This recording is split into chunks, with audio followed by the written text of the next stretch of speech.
Bienvenidos a esta sección del Diplomado del Sistema Obligatorio de Garantía de la Calidad con enfoque integral dentro del módulo que estamos viendo de acreditación en salud. El día de hoy vamos a conocer los estándares de atención al cliente asistencial, que son el centro del Sistema Único de Acreditación, del Manual de Estándares de Acreditación, y que es el grupo que tiene un mayor peso en la evaluación que hacen los entes acreditadores.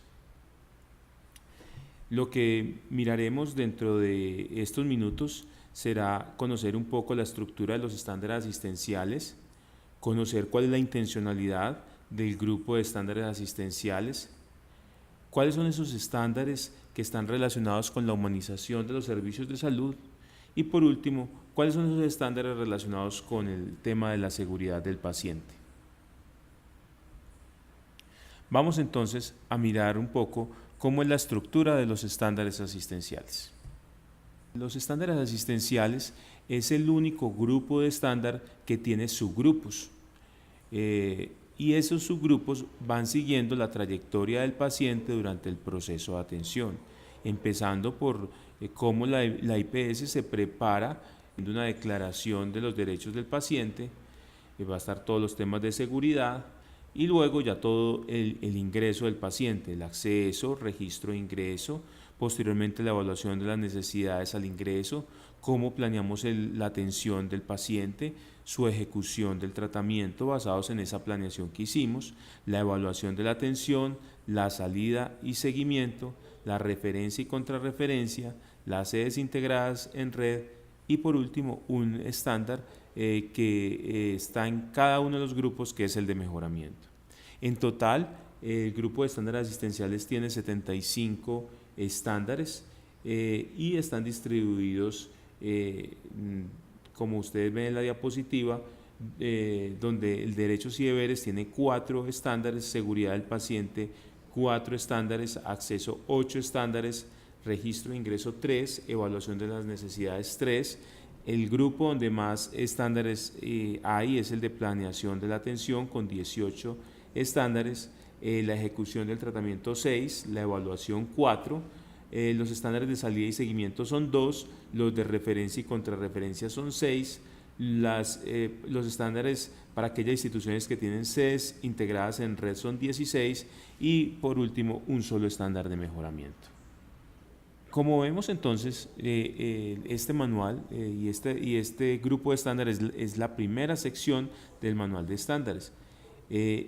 Cada uno de estos subgrupos siguen entonces la trayectoria del paciente y hay 2 que son transversales, que son de seguridad del paciente y las sedes integradas en red.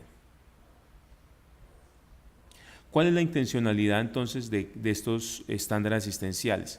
Lo primero tiene que ver con los derechos y deberes, y es que durante la atención de los pacientes sus derechos sean respetados y que ellos conozcan cuáles son sus derechos y cuáles son sus deberes como pacientes. También que los pacientes reciban la atención que la institución ofrece sin discriminación, en un tiempo razonable, sin interrupciones y de acuerdo con su condición o enfermedad. Frente a la evaluación de las necesidades, es que la atención al paciente y de su familia se realiza de manera congruente con las necesidades sociales, culturales de cada paciente, que cada persona es un ser individual y que se deben tener en cuenta sus necesidades y expectativas y que estas deben ser importantes como insumo para la planeación del cuidado y del tratamiento. En la planeación del cuidado y tratamiento es que cada paciente reciba la atención y cuidado de acuerdo con las condiciones específicas de su salud y teniendo en cuenta las necesidades y expectativas que se han identificado.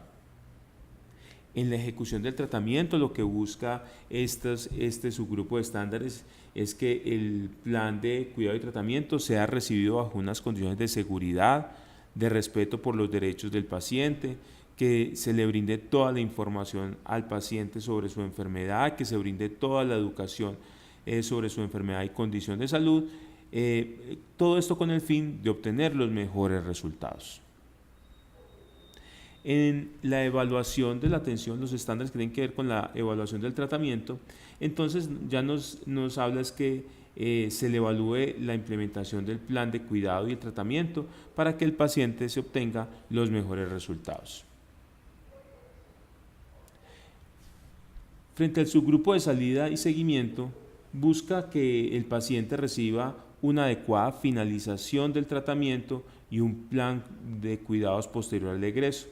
Como vemos, no simplemente sale el paciente y nos olvidamos de él, sino que incluye cómo le hacemos el seguimiento a ese paciente y en el continuo de la atención. En el tema de referencia y contrarreferencia, que el paciente que debe ser referido se le garantice unas condiciones de continuidad para la atención a su lugar de referencia. Y si es necesario el regreso a la institución, también se le garantice esa continuidad y que ésta se dé en unas condiciones de seguridad. Vamos a mirar cómo se realiza la implementación de un estándar de acreditación. Y debemos recordar que para esta implementación debemos tener en cuenta las 3 dimensiones que nos habla acreditación: la dimensión del enfoque, la dimensión de implementación y la dimensión de los resultados. Entonces, desde la dimensión del enfoque, recordemos que allí estamos hablando de todos los lineamientos institucionales que nosotros desarrollemos. En la implementación, cómo lo desplegamos, cómo garantizamos los recursos y cómo la gente se apropia de esos lineamientos. Y en los resultados, recordemos que se refiere a cómo la organización puede demostrar impacto a partir de la implementación de unos lineamientos establecidos. Teniendo en cuenta esto, entonces desde el enfoque nosotros tenemos que empezar por documentar esos lineamientos, cómo se va a desarrollar cada uno de los estándares de acreditación. Y esos lineamientos deben tener unas características, deben ser proactivos, deben ser amplios, deben ser de aplicación sistemática y deben estar alineados con la estrategia corporativa. Entonces, porque dependiendo de esto, si se cumplen estas características, vamos a obtener mayor calificación en la escala de evaluación. Vamos a preferir entonces lineamientos que son proactivos frente a lineamientos que son reactivos. Lineamientos que están dirigidos a abarcar toda la organización frente a lineamientos que simplemente están dirigidos a un servicio o un proceso específico.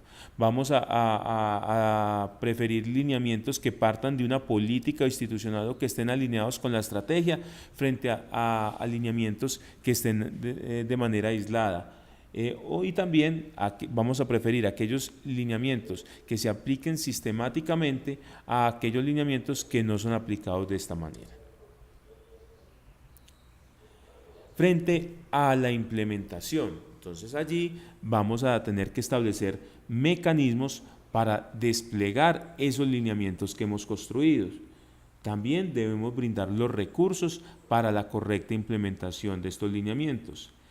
Y por último, desarrollar herramientas que faciliten la apropiación por parte del cliente interno, del usuario, de la familia, de los cuidadores y de los demás grupos de interés. Desde los resultados, entonces, tenemos que desarrollar indicadores y herramientas para monitorear la implementación y medir que sí se esté logrando el objetivo de ese estándar específico. Por lo tanto, estos indicadores deben ser pertinentes para evaluar el estándar que vamos a desarrollar. La calidad en la prestación del servicio pues se debe ver desde 2 dimensiones. Se debe ver desde la dimensión interpersonal y desde la dimensión técnica. En la dimensión interpersonal, allí está toda la esfera de la humanización de los servicios de salud. Y la dimensión técnica, allí está toda la influencia en el tema de seguridad. En humanización, pues se va a expresar por mayor satisfacción de los usuarios frente a los servicios recibidos. Y en el tema de la seguridad, pues se va a expresar con menores riesgos que corren los usuarios y la minimización de los eventos adversos. Estas dos dimensiones, la interpersonal y la técnica, tienen que estar en un perfecto equilibrio. Yo puedo ser muy buena persona, muy querido con el paciente, muy empático, muy respetuoso, pero si me falla la parte técnica, pues no va a haber calidad. Y por el otro lado, yo puedo hacer todo tal como dicen los protocolos, las guías de práctica clínica, guardar todas las barreras de seguridad, pero si me falta la parte interpersonal, la empatía, el respeto por el paciente, tampoco va a haber calidad. Por eso estas dos dimensiones tienen que estar en un perfecto equilibrio. Y es precisamente así como los estándares de acreditación pues están concebidos. Hay unos estándares que están muy dirigidos hacia la dimensión interpersonal en todo lo que tiene que ver con la humanización y la atención centrada en las personas, y otro grupo y otros estándares que van a estar más dirigidos hacia la dimensión técnica. Vamos a mirar entonces cuáles son los estándares relacionados con la humanización de la atención incluidos en los estándares del Sistema Único de Acreditación. Y empezaremos por los temas del respeto y también del derecho y los deberes del paciente. Y es que podemos decir que toda persona, por el hecho de ser persona, merece un respeto y una consideración, independientemente de su forma de hablar o de obrar. El respeto es fundamental para hacer posible las relaciones de convivencia y la comunicación entre el equipo de salud con sus compañeros y con los usuarios y sus familias. Estos son una condición indispensable para generar confianza. Por lo tanto, el principio del respeto se puede evidenciar cuando en la organización hay una cultura por el respeto de los derechos y los deberes del paciente, cuando se promueve el buen trato a los pacientes y al personal de la salud, cuando se garantiza la privacidad y la confidencialidad, cuando se respeta el tiempo del paciente, cuando se mantiene una actitud de respeto por el cuerpo del paciente fallecido, cuando se tiene una atención en pacientes críticos en unas condiciones dignas, cuando guardamos respeto por las creencias religiosas y los principios morales de las personas. Entonces, y cada uno de estos temas va a estar correlacionado con estándares de acreditación. Vamos a mirar entonces cuál es el alcance de los estándares de acreditación frente al tema de los derechos y deberes del paciente. Básicamente, frente a los derechos y deberes del paciente, la institución debe contar con una declaración de derechos del paciente que debe estar alineada con el direccionamiento estratégico de la organización. El estándar dice que el personal de la institución debe haber sido entrenado en el contenido de la declaración de los derechos del paciente y que deben tener en cuenta herramientas para evaluar que estos comprenden y siguen sus directrices. Los pacientes que van a ser atendidos conocen y comprenden el contenido de la declaración de sus derechos y deberes. Frente a los lineamientos que nosotros tenemos que desarrollar frente a los derechos y deberes del paciente, pues debemos incorporar todos los derechos aplicables en la resolución 13437 de 1991, pero adicionalmente tenemos que pensar como en otras cosas, tenemos que pensar en el derecho que el paciente tiene en la atención prioritaria, el derecho que el paciente tiene en una atención accesible, oportuna, puntual, en ser atendido por el personal idóneo y competente, en que el paciente tiene derecho a una participación activa del paciente durante todo el proceso de atención y no simplemente ser una persona simplemente receptora de lo que el médico diga. Tiene derecho a la cercanía y acompañamiento de la familia y amigos, a recibir una educación y entrenamiento con una información verbal y escrita de fácil comprensión para él. Tiene derecho a una aceptación escrita en el caso de participación de investigaciones, el derecho a su privacidad, el derecho a una segunda opinión, el derecho a participar en aquellos espacios de participación comunitaria y ciudadana, el respeto para que se le garantice el cumplimiento de su voluntad y la autonomía del paciente, al manejo seguro de las pertenencias, al aceptar o rechazar tratamientos en forma previa a una información que se le brinde clara y expresa frente a los riesgos y beneficios, y a presentar reclamos y sugerencias. Todos estos temas pueden ser incorporados a esa declaración de derechos y deberes que vamos a construir. Para el desarrollo de la declaración de los derechos y deberes tenemos que tener en cuenta varias cosas. Que ésta debe ser construida acorde al tipo de usuarios que nosotros atendamos. No es lo mismo la declaración de derechos y deberes de un hospital con énfasis en ortopedia a un hospital que tenga énfasis en la atención a niños. También tenemos que tener en cuenta que debe estar validada por grupos de usuarios, funcionarios y juntas directivas. Que la haga propia, es decir, que ellos revisen esa declaración, que ellos evidencien que esos sí son los derechos de los pacientes que estamos atendiendo, y que no sean declaraciones que simplemente las cogemos de otro lado, o que son declaraciones que no nos apliquen a nosotros. No, que existe un ejercicio de validación de cada uno de los derechos para mirar si nos aplican y cómo lo vamos a desarrollar. También debe estar adoptada formalmente, principalmente como una política institucional, que del lineamiento como un compromiso institucional frente al respeto de los derechos del paciente. Y esta debe estar alineada con el plan de desarrollo institucional.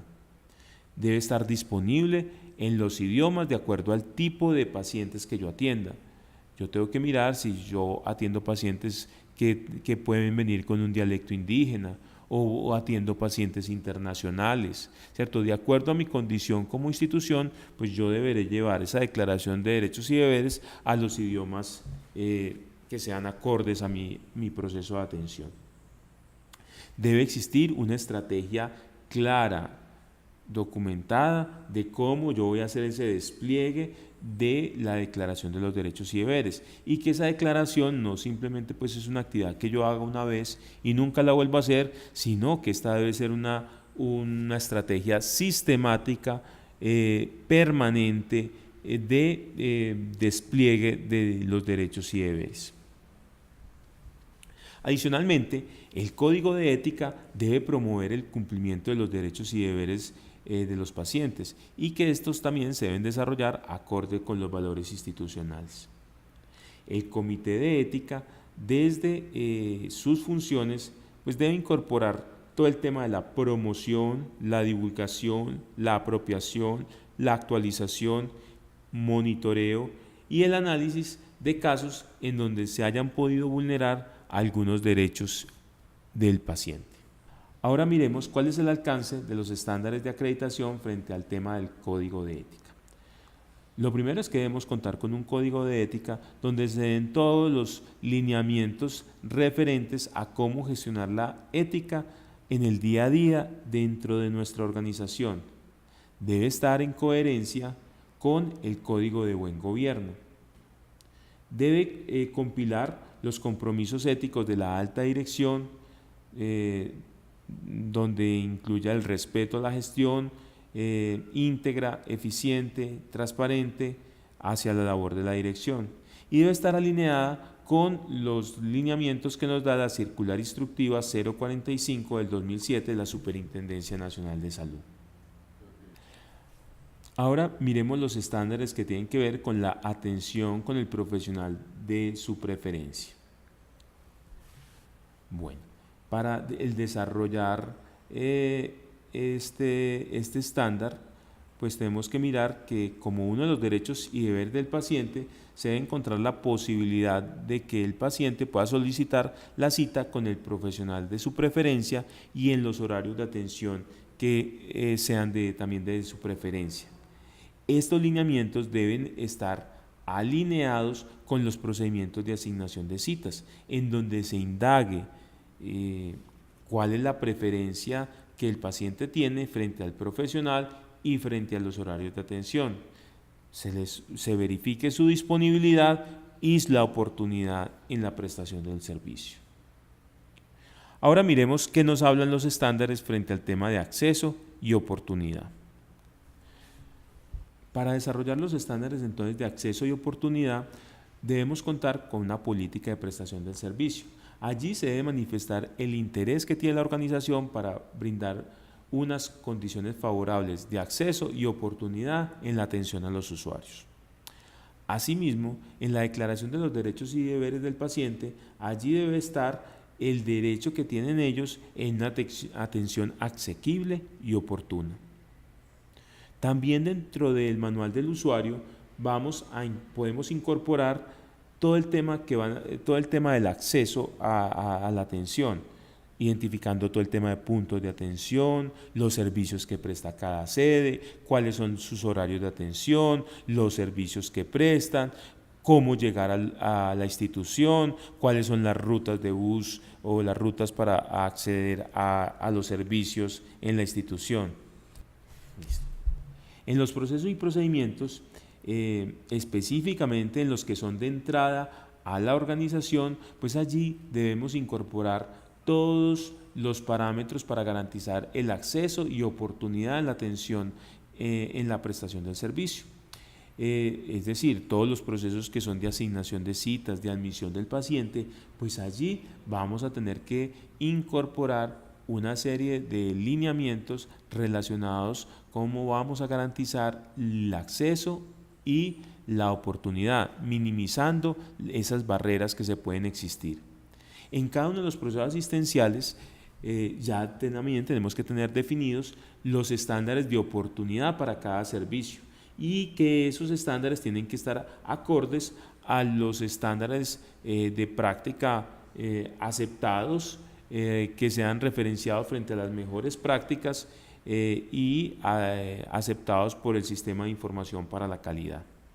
Adicionalmente, en los procesos y procedimientos debemos contar con mecanismos preventivos, donde nos permite identificar cuando empiecen a ocurrir fallas en el acceso o fallas en la oportunidad, inmediatamente nos generen alertas para nosotros desarrollar acciones. Por ejemplo, venga, si se me está disparando la oportunidad, como yo inmediatamente se me prende una alerta y llega un médico de apoyo para que la oportunidad no se vea afectada o se activa cualquier otro tipo de plan de contingencias frente al talento humano. Vamos a mirar ahora los estándares que tienen que ver con la puntualidad y la no cancelación. Vamos a ver primero los estándares que tienen que ver con la no cancelación de citas. Y es que desde la política del buen trato y del respeto se deben tener en cuenta los lineamientos de no cancelación de citas por factores atribuibles a la institución.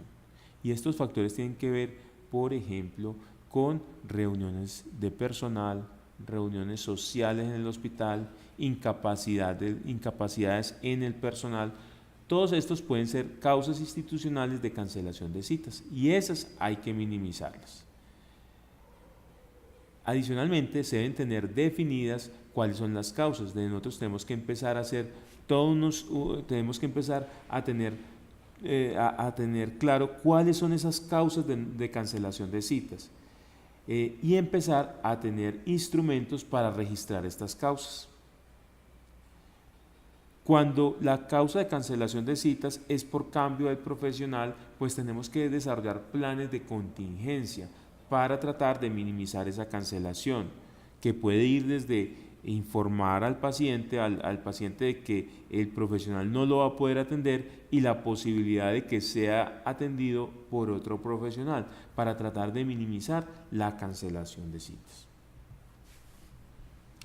Frente al tema de la puntualidad, pues desde la Declaración de los Derechos y Deberes del paciente, pues se debe contemplar la puntualidad en la atención como un derecho que tiene el usuario. Dentro de la política del buen trato y del respeto, también debe estar la atención puntual del usuario como un lineamiento. Y en caso de que por alguna razón pues se haya un retraso en su atención, pues hay que explicarle al paciente el por qué se está atrasando la atención y más o menos en cuánto tiempo va a ser su atención. Se deben incorporar dentro de los procesos y procedimientos asistenciales los lineamientos frente a la espera, es decir, información sobre cuál es el tiempo máximo de espera, la información sobre causas de retraso y los procedimientos a seguir en caso de demoras en la atención.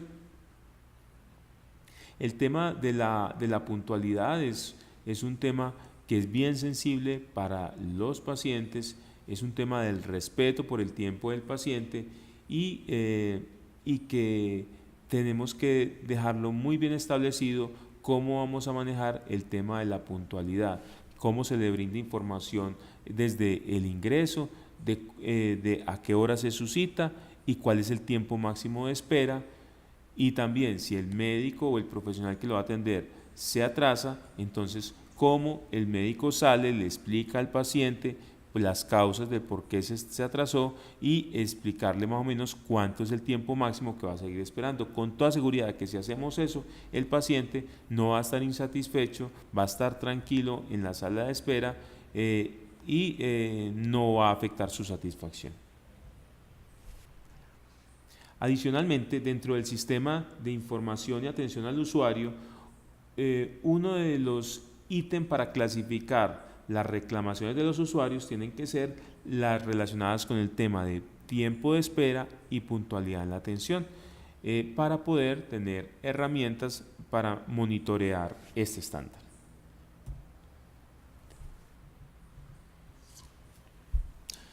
Ahora miremos los estándares que tienen que ver con el principio de la autonomía y el desarrollo del consentimiento informado. Y básicamente el principio de autonomía es el respeto a la capacidad que tienen las personas a decidir y el derecho a que se respete su voluntad. Y es que son acciones autónomas cuando se cumplen tres condiciones. Cuando la persona tiene libertad de decisión y no hay control externo ni manipulación. Segundo, cuando la decisión es adoptada por una persona competente para adoptar esta decisión y sabe lo que es bueno para él. Y tercero, que la información sea suficiente para que le permita tomar una decisión con toda la información para que él pueda tomar su mejor decisión. ¿De qué manera se concreta la autonomía del paciente? Se concreta la autonomía cuando le proporcionamos al paciente toda la información relevante frente a su atención, frente a su diagnóstico, frente a su tratamiento, frente a los procedimientos que le vamos a realizar. Segundo, cuando utilizamos un lenguaje claro, sencillo y comprensible para el paciente. Tercero, cuando sabemos escuchar durante la entrevista. Cuarto, cuando adoptamos actitudes empáticas, donde tratemos de comprender qué es lo que siente el paciente, cuáles son sus emociones, cuáles son sus expectativas, sus deseos y la situación por la cual él está pasando. Y quinto, cuando respetamos las preferencias de ese paciente frente a lo que respecta a su enfermedad y su tratamiento. Ahora bien, el consentimiento informado entonces es aquella autorización que es entendida por el paciente, competente y voluntaria de un tratamiento médico, mediante el cual un usuario confirma voluntariamente su deseo de que el personal de salud le realice un procedimiento en particular después de que el médico le ha dado toda la información de los riesgos y beneficios que tiene para él. ¿Cuál es el alcance entonces de los estándares relacionados con el consentimiento informado? Lo primero es que la institución tiene que haber definido un proceso para la consecución y verificación del entendimiento del consentimiento informado. Este se caracteriza porque se le va a brindar al paciente toda la información acerca de los riesgos, los beneficios, los riesgos de no tratamiento para que el paciente pueda tomar decisiones informadas. Dentro de ese manual para la obtención del consentimiento informado, que entre otras cosas debe estar alineado con la Declaración de los Derechos del Paciente, pues deben estar los siguientes lineamientos. Lo primero es que dentro de ese manual deben estar aquellas definiciones y conceptos de lo que es un consentimiento informado para la organización. Debe tener claro cuáles son los procedimientos a los cuales se va a hacer el consentimiento informado, basado en una priorización de los riesgos de esos procedimientos. Se debe tener claramente establecido quién es el responsable del diligenciamiento del consentimiento informado. También deben estar los lineamientos que me digan cuáles son las pautas básicas para el buen diligenciamiento. También debemos tener claro cuáles son los lineamientos para aquellas situaciones difíciles frente al tema del consentimiento informado. Por ejemplo, temas como si llega un menor de edad que está embarazada, una niña de 14 años y que llega a la consulta y que se le va a hacer la prueba de HIV, ¿quién toma el consentimiento informado? Ante esas situaciones que pueden ser difíciles para la atención, pues deben estar claramente definidos esos lineamientos. También, por ejemplo, aquellos casos en donde no se requiere consentimiento informado. Entonces, deben estar claramente definidas aquellas situaciones difíciles que según la experiencia institucional se tenga frente al consentimiento informado. También, cuáles van a ser las pautas frente al consentimiento informado en caso de reintervenciones. También debo tener los formatos para el diligenciamiento del consentimiento informado. El formato, por ejemplo, para el consentimiento informado cuando me van a hospitalizar, el formato para cuando vamos a atender a un paciente con estudiantes, para cada uno de los procedimientos, para pertenecer a grupos de investigación o para entrega de resultados a personas diferentes al usuario. Tenemos que tenerlo todos los diferentes formatos para el desarrollo del consentimiento informado. En lo posible, estos formatos deben incluir la participación del paciente en su diligenciamiento, que él con puño y letra pueda diligenciar algunos aspectos para nosotros comprobar que realmente él comprendió la información. También deben tener un instructivo para su diligenciamiento. Y también debemos tener qué vamos a hacer. Esos formatos deben incluir, por ejemplo, cómo se va a manejar el tema de discapacidad, menores de edad, y deben incluir también el tema del disentimiento informado.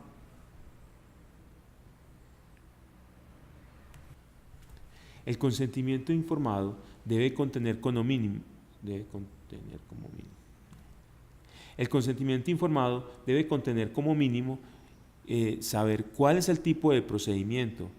Debemos informar cuáles son los beneficios de ese procedimiento, cuáles son los riesgos de ese procedimiento, cuáles son los riesgos de la no realización del procedimiento y otras opciones o alternativas para el manejo del caso en caso que el paciente rechace su realización. Adicionalmente, debemos contar con guías educativas para el paciente o videos explicativos u otras formas que me faciliten que el paciente pueda tomar una decisión informada. Todas estas guías educativas deben realizarse en un lenguaje sencillo que le permitan la fácil comprensión del paciente. Desde el talento humano se debe incluir dentro del plan de capacitación el entrenamiento al personal que atiende a los pacientes en que ellos tengan una actitud de escucha y en la utilización de un lenguaje simple, sencillo y entendible donde se promueva permanentemente la retroalimentación al paciente. Ahora miremos los estándares relacionados con el modelo de atención. Y si miramos la definición de salud de la Organización Mundial de la Salud, podemos mirar que se contempla la salud como un estado de completo bienestar físico, mental, social y no solamente la ausencia de la enfermedad. Y por eso es que el modelo de atención en salud debe estar mirado desde el ámbito biológico, desde el ámbito mental, desde el ámbito social. ¿Sí? Desde el ámbito biológico, pues va a estar todo el tema de la información y educación al paciente, todo el tema del cuidado del paciente. Desde el tema mental va a estar todo el tema de apoyo emocional, apoyo lúdico, apoyo espiritual, y a nivel social todo el acompañamiento y educación a la familia y cuidador y todo el tema de incorporación del paciente a su vida familiar o hacia su ámbito empresarial. Entonces no solamente nos vamos a centrar en el tema biológico, sino cómo nuestro modelo de atención ve la persona como un ser integral que tiene diferentes esferas. Y por eso podemos decir que ese modelo de atención tiene dos bases fundamentales, es la atención humanizada y la atención segura. Parte de unas necesidades que tiene el usuario, que el paciente me llega con unas necesidades de atención, de educación, con dudas, miedos, temores frente a su enfermedad, que ingresa a ese proceso de atención en donde se identifican esas necesidades de educación y expectativas del paciente, se planea el cuidado y la atención del paciente, se ejecuta ese cuidado y tratamiento, se evalúa y se hace el egreso y seguimiento del paciente para generar al final de cuentas una alianza terapéutica con el usuario, la familia y con una responsabilidad compartida con ese paciente y familia. Ese modelo se debe garantizar porque se brinde una atención integral al paciente, donde se ha visto desde todos los puntos de vista emocional, espiritual, lúdico, biológico, social, que la atención sea brindada por equipos de salud, donde cada uno de los miembros del equipo aporte desde su saber para la atención del paciente y no simplemente el médico da la orden, la enfermera cumple la orden y el paciente se deja hacer lo que quiera, sino que aquí ya estamos hablando de que cada uno desde su saber aporta, ayuda en la planeación del cuidado y tratamiento, ejecuta el tratamiento, todos para lograr unas metas de tratamiento que tiene el paciente. Que la atención debe estar basada en la mejor evidencia disponible, donde el paciente debe tener una participación activa al conocer toda la información frente a su enfermedad y para que se pueda volver corresponsable de su tratamiento, de donde la familia juega un papel muy importante dentro del proceso de atención y donde la comunicación y la educación es un integrador de todo el proceso. Adicionalmente, hay una gestión individual de los riesgos del paciente, donde se identifican los riesgos y se gestionan los riesgos. Si vemos el continuo de la atención, partimos desde la identificación de las necesidades. Y allí en la identificación de las necesidades, pues vienen las que están desde las guías de práctica clínica, basadas en la evidencia, en donde allí salen unas necesidades que el paciente requiere y que deben ser utilizadas para la planeación del tratamiento. Pero también adicionalmente a las necesidades que me trae la guía, van a estar las dudas y temores que tiene ese paciente frente a su enfermedad, frente a su tratamiento. También las necesidades que captemos frente a la educación que requiere el paciente y su familia. También la identificación de los riesgos del paciente y también las necesidades desde la promoción y la prevención. Entonces miren que tenemos múltiples entradas y desde cada una de estas entradas identificamos necesidades que me van a permitir establecer metas de tratamiento que me vienen desde las guías de práctica clínica, metas de tratamiento desde la parte emocional, espiritual, social o lúdico, desde metas educativas, metas desde la prevención de los riesgos que tiene el paciente y metas desde la promoción y prevención. Y teniendo claro ya cuáles son las metas individuales que tiene el paciente, pues yo ya planeo ese tratamiento. Lo planeo desde la parte terapéutica, desde la parte de apoyo emocional, social y lúdico, desde la parte educativa, desde la prevención de riesgos y desde la promoción de la salud. Con ese plan de tratamiento yo ya lo ejecuto el tratamiento por parte del equipo de salud y le debo hacer seguimiento a las metas de tratamiento y al plan de tratamiento y cuidados. Cuando tenemos dos pacientes que vienen a una atención en salud y que van a estar hospitalizados, por ejemplo, por un EPOC, don Juan Rodríguez y don Carlos Martínez, podemos decir que en ambos las guías de práctica clínica identifican necesidades de la atención y que me van a servir para planear el tratamiento de ese paciente desde la parte clínica. Sin embargo, don Carlos y don José son personas diferentes y que debemos mirarlos desde el punto de vista individual. Por eso, Además, de la identificación de necesidades desde el aspecto clínico, debemos identificar otras necesidades que nos van a nos van a ayudar a hacer una planeación individual del tratamiento del paciente. Y allí es donde yo voy a mirar que don José va a ser atendido de una manera diferente a don Carlos. ¿Por qué? Porque yo tengo que identificar cuáles son las dudas, miedos, temores que tiene cada uno frente a su enfermedad. ¿Cuáles son las necesidades de educación que tiene cada uno de ellos? ¿Cuáles son los riesgos que tienen cada uno de ellos, los riesgos inherentes a ellos? ¿Cuáles son las necesidades en la promoción y la prevención que tienen cada uno de ellos? Con base en todas esas necesidades que yo identifique por todos estos ítems, pues yo voy a establecer unas metas de tratamiento que me los dan las guías de práctica clínica, unas metas de tratamiento frente al tema emocional, espiritual, social o lúdico, unas metas de tratamiento desde el punto de vista de la educación, desde la prevención de riesgos propios del paciente, desde la promoción de la salud. Y a partir de establecer esas metas, lo que yo quiero buscar con estos pacientes, pues yo establezco un plan de tratamiento terapéutico, de apoyo de la parte educativa, desde la prevención de riesgos y desde la promoción y prevención.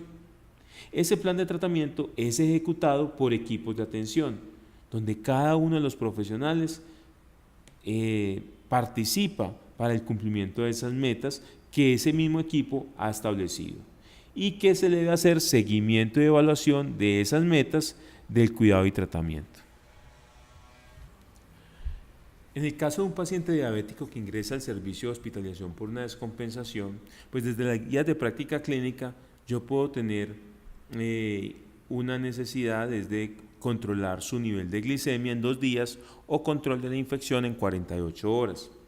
Desde las necesidades de educación, yo puedo detectar la necesidad de educación en el paciente y la familia, por ejemplo, frente a aspectos relacionados con su dieta o el manejo de las harinas.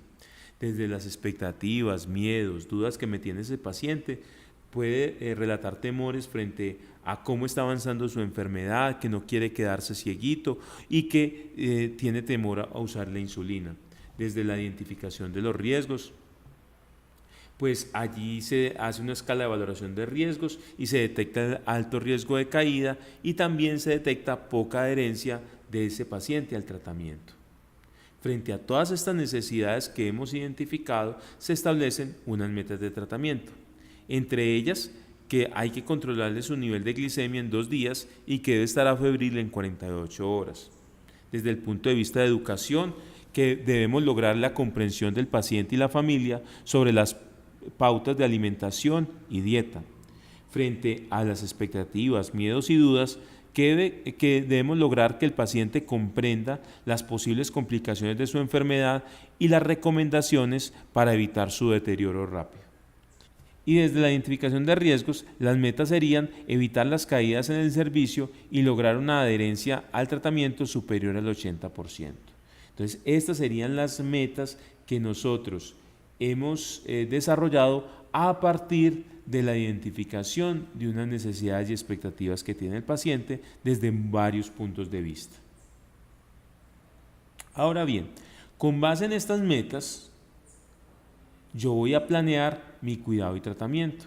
Entonces, además de estar aspectos básicos y comunes dentro de la historia clínica como la insulina, los antibióticos, la dieta, la glicemia, pues van a empezar a aparecer dentro de la planeación del cuidado y tratamiento algunos aspectos adicionales como las medidas para la prevención de caídas, la educación al paciente y la familia sobre el manejo de la dieta, y específicamente frente al tema de las harinas, la educación al paciente y la familia sobre las complicaciones y las responsabilidades que él tiene frente a su tratamiento, la importancia que tiene que tener frente al tema a la asistencia al programa de promoción y prevención, su ingreso a ese programa y su seguimiento a la adherencia, y la educación al paciente y la familia sobre el uso adecuado de los medicamentos, dosis y horarios. Entonces, como ven, ya la planeación del tratamiento lo que busca es el cumplimiento de todas esas metas terapéuticas y de tratamiento que nos hemos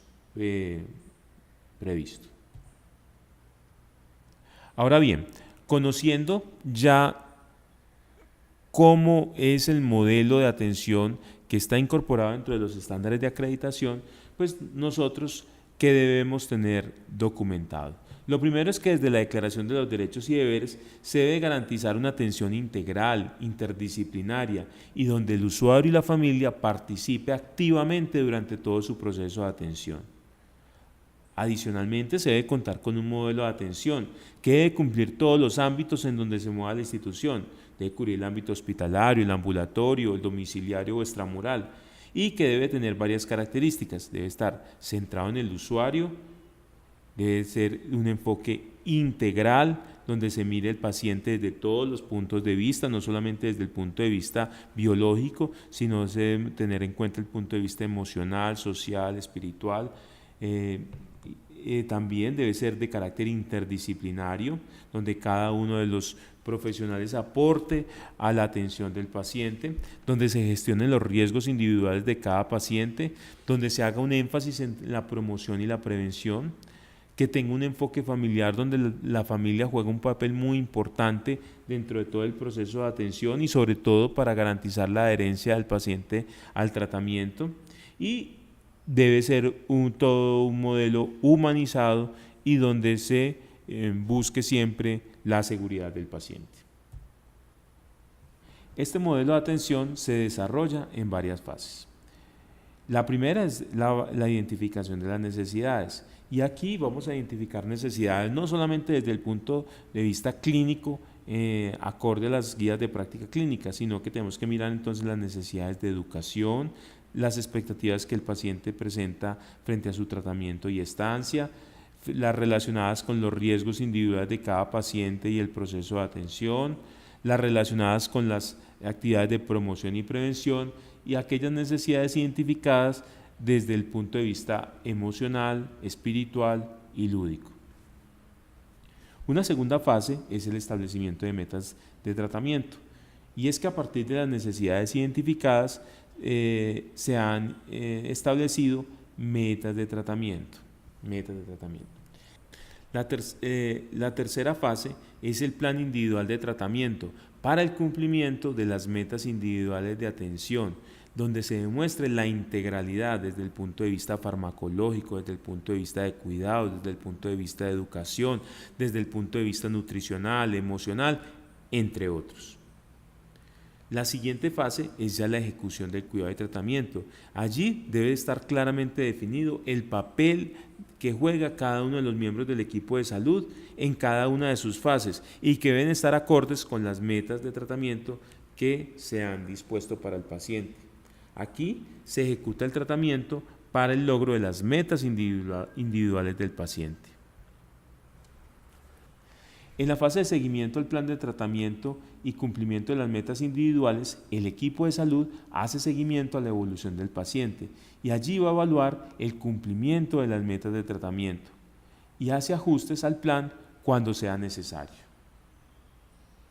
En la evaluación del plan de tratamiento y de los resultados de salud, ya vamos a mirar si el paciente o si los diferentes pacientes cumplen o no el plan de tratamiento establecido, si cumplen sus metas individuales de tratamiento. Ahora revisaremos los estándares relacionados con la privacidad y la confidencialidad de la información. Y es que la privacidad y la confidencialidad han estado presentes en la práctica médica desde la antigüedad.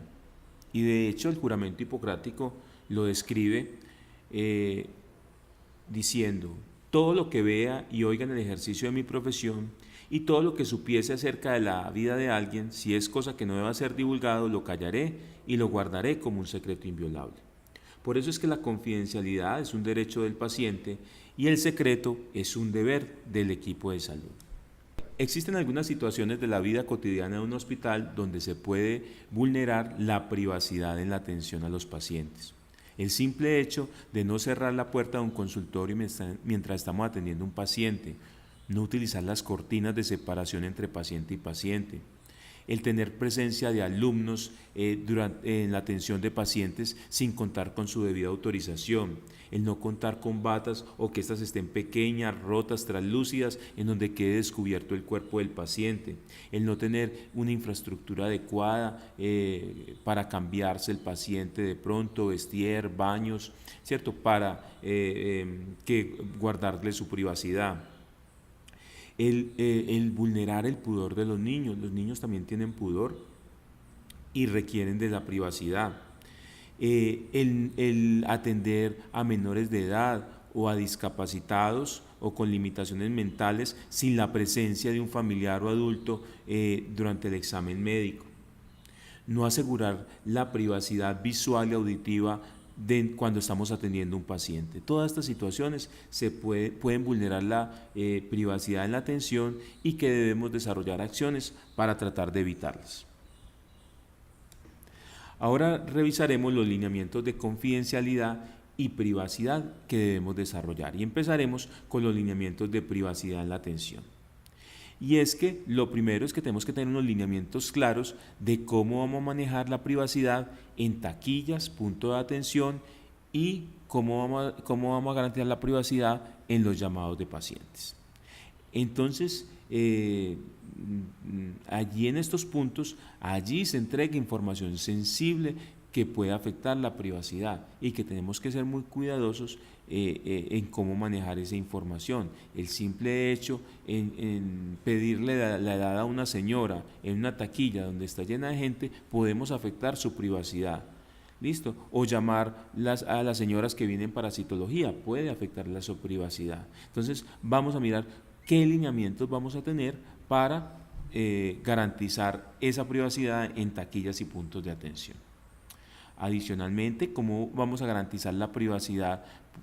Por ejemplo, cuando una paciente ingresa con su esposo, un familiar o un amigo a la consulta y cómo esa atención de ese paciente se garantiza su privacidad mientras es examinada, por ejemplo, por el médico.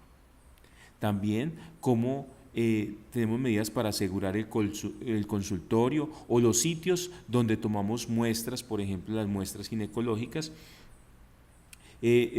para que la paciente se sienta seguro que mientras está en su examen físico o en la toma de su examen, pues no va a ser vulnerada su privacidad. Ahora miremos los lineamientos frente a la confidencialidad en el manejo de la información. Y es que tenemos que garantizar la reserva para divulgar la presencia del usuario dentro de las instalaciones de la institución. Esto incluye todos los protocolos que tenemos que hacer para dar información a los medios de comunicación.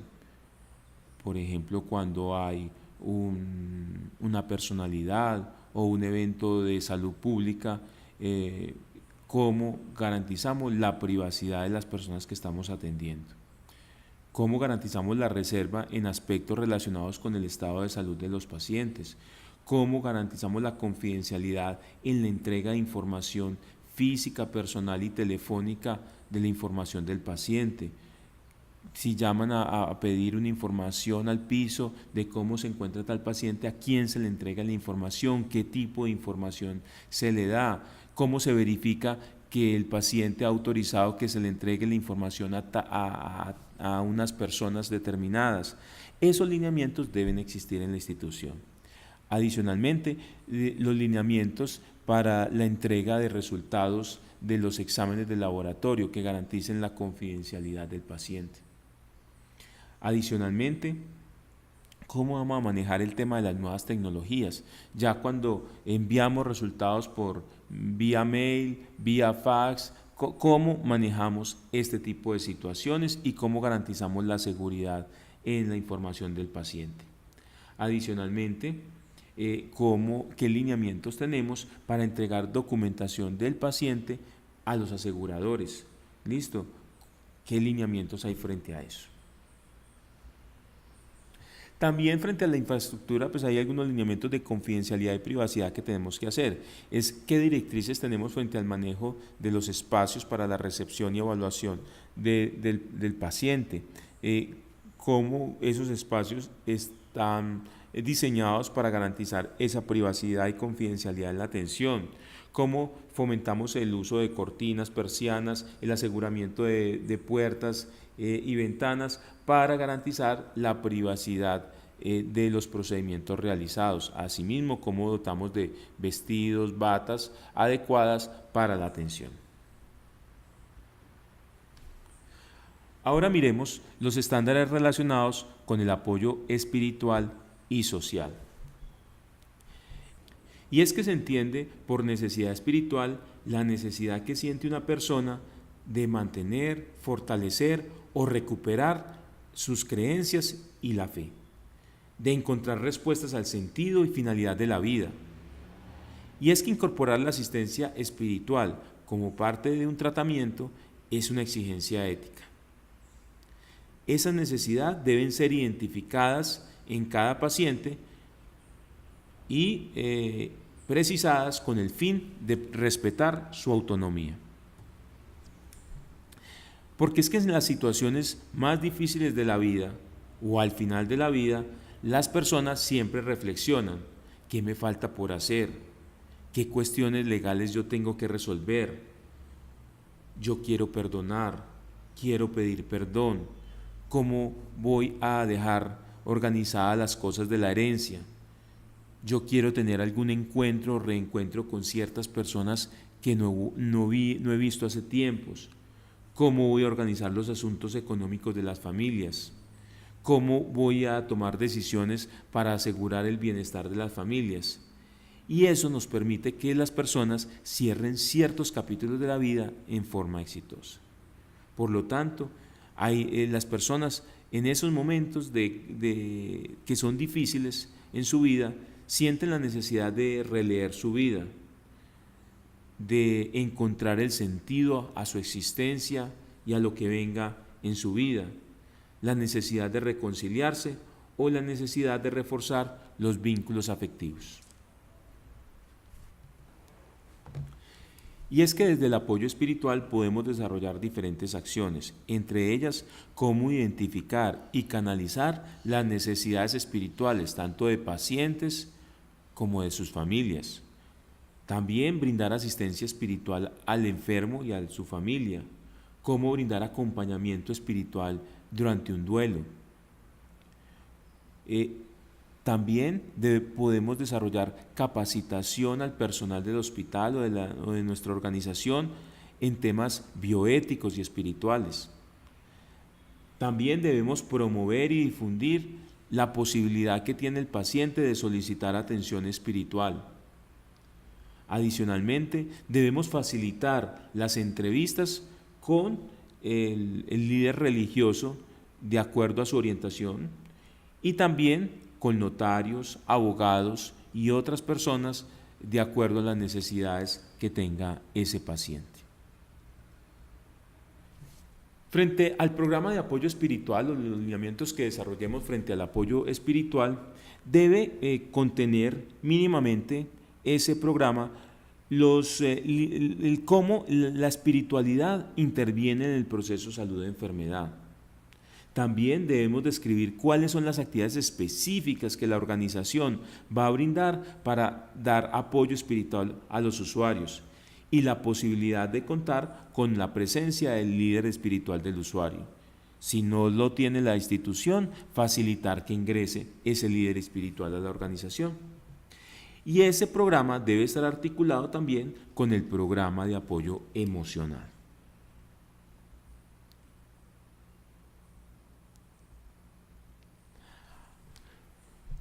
Ahora, frente al manejo de situaciones de emergencia social, pues debemos tener los lineamientos para esas situaciones, que debe incluir entonces todo el tema de atención en personas con desplazamiento, para la atención de adultos mayores abandonados, temas de violencia sexual, maltrato infantil, manejo de damnificados por situaciones externas o catástrofes, y también este programa debe estar alineado con el programa de apoyo emocional.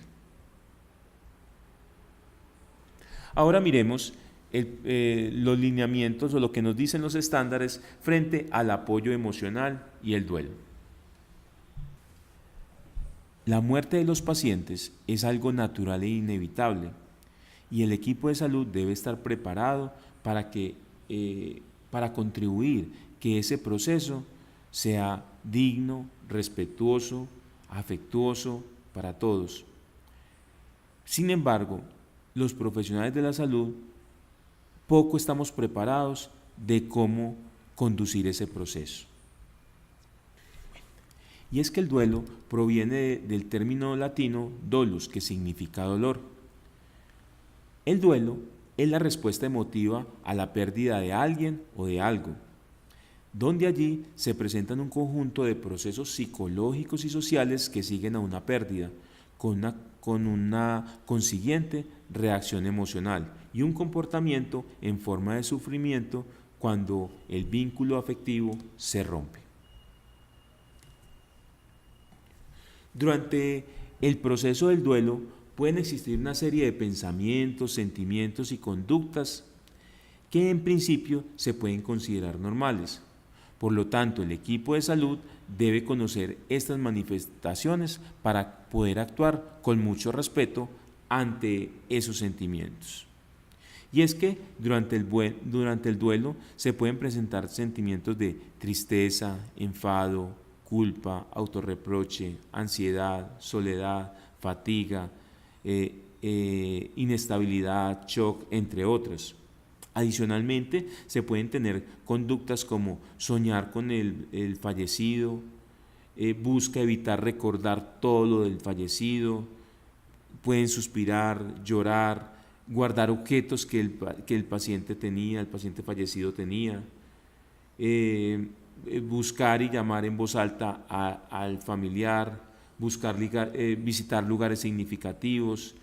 Todo eso puede pasar, tener sensaciones físicas también como opresión en el pecho, opresión en la garganta, falta de aire, falta de energía, sequedad en la boca, hipersensibilidad al ruido, molestias gástricas, trastorno del sueño y pensamientos como alucinaciones visuales, auditivas, sentir que la presencia de ese paciente fallecido, confusión, preocupación. Y en un principio estas sensaciones pueden ser normales dentro de ese proceso de duelo y que tenemos que tener una actitud de respeto cuando se presentan esos sentimientos o conductas de los pacientes y familiares. Adicionalmente, durante el ejercicio de nuestras profesiones en salud, nos toca muchas veces comunicar malas noticias. Y es una tarea que obliga a los profesionales a desarrollar habilidades psicosociales para ser empáticos, para ser asertivos y para ser compasivos cuando damos este tipo de noticias. Uno de los aspectos más importantes en estas situaciones es la comunicación de la verdad, que muchas veces es dura y cruel y es difícil decirla.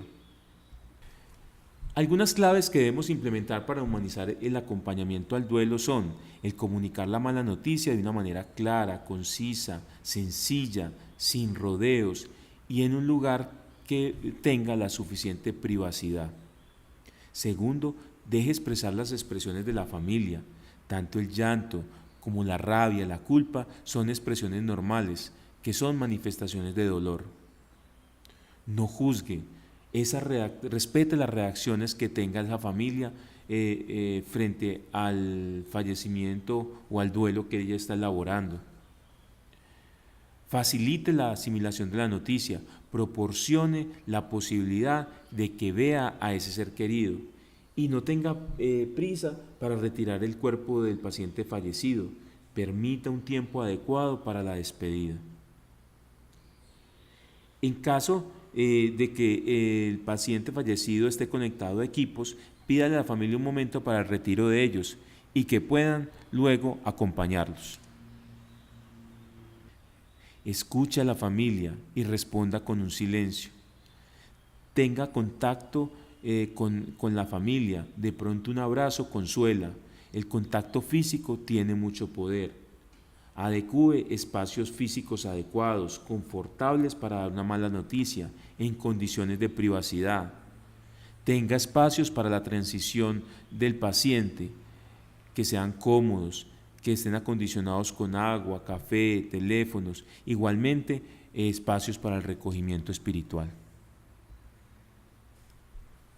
Por eso es que las instituciones debemos contar con lineamientos para manejar situaciones de duelo de los pacientes y familias y lineamientos para brindar apoyo emocional a los pacientes a los cuales se les identifique esa necesidad. El programa de apoyo emocional se debe articular con las guías para las situaciones especiales. Situaciones especiales como mortinatos, abortos, decisiones de no tratamiento, no reanimación, muerte cerebral, donación de órganos, rehabilitación y recuperación de las secuelas. Entonces, nuestro programa de apoyo emocional debe estar articulado con las guías específicas que tenemos para manejar estas situaciones, pero también con los casos de duelo, con el manejo del duelo, con todos los lineamientos que tengamos, con el acompañamiento al paciente moribundo y el apoyo al buen morir, pero también con las guías de manejo del componente emocional, por ejemplo, con el protocolo de dar una mala noticia, con el acompañamiento al paciente abandonado, con pacientes con situaciones de estrés o manejo de ciertas emociones. Entonces, nuestro programa de apoyo emocional debe estar articulado con todos estos lineamientos. Por eso debemos dejar registro de los pacientes a los cuales se les ha identificado y gestionado la necesidad de apoyo emocional. Debo tener formación del personal para saber cómo aborda una situación inicial de apoyo emocional y manejo del duelo. Posiblemente durante la atención de los pacientes, en algunas ocasiones no está psicología, no está el psicólogo que nos apoye, porque estas situaciones ocurren en la noche o en ciertos momentos donde no está ese equipo. Pero sí el personal de la salud debe tener una serie de orientaciones de cómo hacer ese abordaje inicial para brindar apoyo emocional y manejo del duelo. Adicional, debemos contar con espacios físicos adecuados para la entrega de malas noticias. Ahora miremos los estándares relacionados con el apoyo lúdico. Y es que nuestro programa lúdico debe contener la descripción de cómo la lúdica interviene en el proceso de salud de enfermedad, las actividades específicas que vamos a desarrollar para cada grupo de edad, por ejemplo, para los niños, para los ancianos, para los pacientes hospitalizados, para los pacientes ambulatorios. También qué actividades realizaremos para celebrar esas fechas especiales. ¿Qué pasa cuando en nuestro hospital, en nuestra organización, está el Día de la Madre y hay madres hospitalizadas, o está el Día del Padre o el cumpleaños de un usuario, o un usuario está hospitalizado en Navidad? En esas situaciones, ¿qué actividades o qué acciones vamos a hacer para acompañar y celebrar esas fechas con nuestros pacientes? Ese programa debe tener énfasis en los pacientes infantes y en los pacientes de la tercera edad. Para ello yo debo contar con los elementos necesarios para poder desarrollar mis actividades lúdicas. Debo guardar todas las evidencias fotográficas de las actividades lúdicas realizadas y debo dejar registro de esas actividades en la historia clínica. Ahora revisaremos los estándares que tienen que ver con el apoyo familiar y el manejo del cuidador. Y es que cuando se está teniendo un paciente, hay que recordar que ese paciente hace parte de una familia y por lo tanto esa familia también se vuelve parte a veces de nuestra atención. La familia no es un conjunto de elementos que son aislados, no, entre ellos existe una interrelación y casi que podemos decir que cuando se nos enferma un familiar, toda nuestra vida de familia se afecta. ¿Sí? Lo que le pasa a uno puede afectar a todos los demás. Inmediatamente podemos decir que la familia casi que toda se enferma con el familiar, toda la dinámica familiar se altera. Y es que un cuidador es alguien responsable de atender las necesidades diarias de otra persona. necesidades de tipo físico, de tipo emocional y muchas veces desde el punto financiero. Esa persona no puede cuidarse por sí mismo debido a su enfermedad y requiere ser atendida por este cuidador. Y es que ser un cuidador generalmente es una carrera que es inesperada. Normalmente yo ante cualquier ocupación yo puedo decidir qué estudiar, qué hacer en mi vida, pero el ser cuidador es algo que impone la vida. La familia y los cuidadores valoran en sentirse apoyados cuando se les da información del paciente, porque eso disminuye el estrés de los cuidadores, cuando se tienen en cuenta las necesidades horarias, cuando se les respeta el cuerpo del paciente fallecido, cuando se les brinda apoyo emocional o cuando se les enseña cómo cuidar a su paciente. Definitivamente el cuidador es un aliado muy importante durante el plan de tratamiento del paciente, porque brindan amor, apoyo físico, social, espiritual y emocional que son insustituibles. Y es que un cuidador tiene gran impacto ante la llegada de la noticia de que él se ha convertido en un cuidador. Segundo, tiene poca información sobre el proceso de la enfermedad, sobre su diagnóstico, su evolución, sus descompensaciones, las posibles complicaciones, sabe muy poco de la enfermedad. También siente mucha angustia ante la enfermedad, sobre los hechos que vendrán, sobre el hogar, sobre la familia, sobre su trabajo, qué va a hacer, sobre su vida social. Entonces empiezas a sentir angustia y tensión. También puede tener sentimientos de pérdida de control. También, como muchas veces no pueden trabajar o tienen que dejar lo que hacían, empiezan a presentar dificultades económicas o materiales. Pueden haber ideas de culpa, es que yo no hice todo el tratamiento, yo lo abandoné, yo lo dejé solito, yo no estuve bien al cuidado del paciente y pueden sentir esas ideas de culpa. También pueden tener otras situaciones estresantes en su vida que están paralelamente al trabajo de cuidador. Es que además de estar cuidando, yo estoy pasando por un proceso de divorcio, una separación, unas relaciones difíciles con mis hijos, o problemas de pareja, o problemas que tienen hijos con problemas de drogadicción, etc. También en muchas situaciones el convertirse en cuidadores es porque les tocó, listo, no había nadie más y les tocó convertirse en cuidadores. Adicionalmente, esos cuidadores empiezan a tener problemas de falta de tiempo libre, horas libre y entonces se pueden empezar a enfermar. Por eso es que las organizaciones deben desarrollar lineamientos para fomentar la participación de la familia y el cuidador durante todo el proceso de atención al paciente. Es muy importante, por ejemplo, que el cuidador acompañe al paciente en sus consultas, que le ayude a hacer preguntas, que conozca bien la enfermedad, que resuelva las dudas. Todas esas cosas son importantes para el cuidador. También debemos contar con unas guías de apoyo emocional de la familia y el cuidador. También debemos desarrollar protocolos para identificar cuando un cuidador está cansado y que se puede enfermar.